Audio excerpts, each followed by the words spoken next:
One of the most famous Greek philosophers called time to be the most unknown of all the unknowns. We always find time to be moving from past to the present and into the future, and this unidirectional flow of time is called arrow of time, and for us it always points into the future.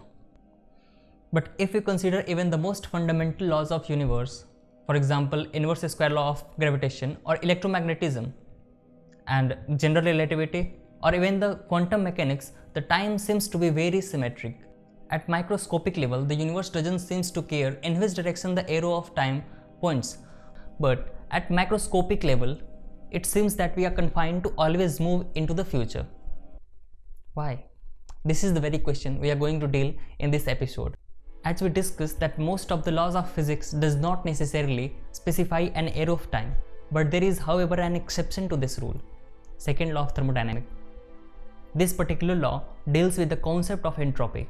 In very loose and vague term, entropy can be defined as the degree of randomness, but of course, it is fairly an inaccurate description.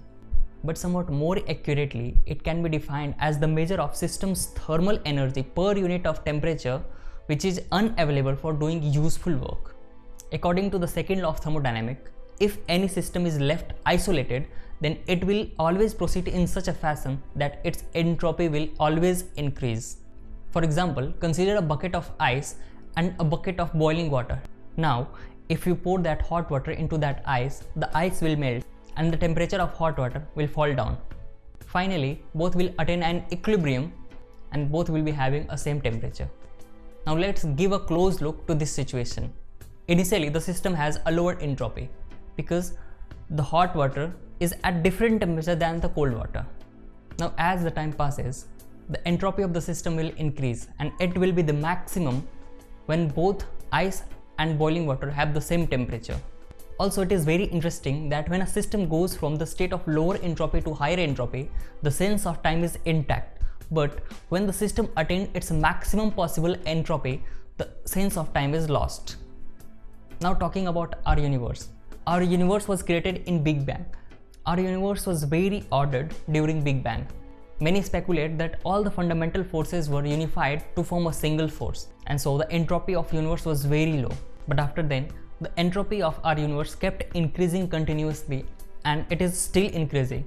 Someday in very distant future, the universe will attain its maximum possible energy, and that will be the day when universe as we know it will cease to exist.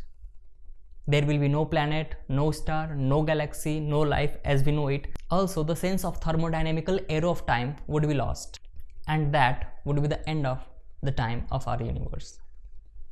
Thank you. Thank you for your time. If you like this video, don't forget to like and subscribe my channel.